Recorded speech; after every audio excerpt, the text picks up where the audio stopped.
So when you change the size of a text box, the text inside automatically gets bigger. Okay, and or smaller, like so.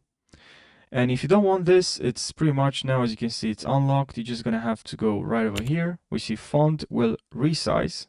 And then if you click on this, auto resizing locked. Okay, so that's what you pretty much have to do. Now, when we resize, as you can see, now we are changing.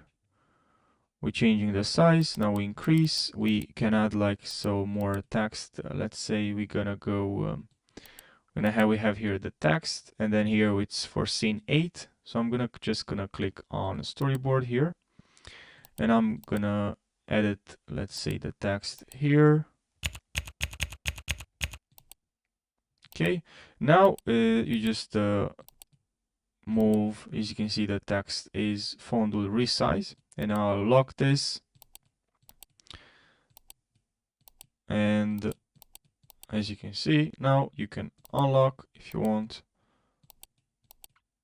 So yeah, I hope you found this video helpful. Thanks for watching and subscribe for more tutorials.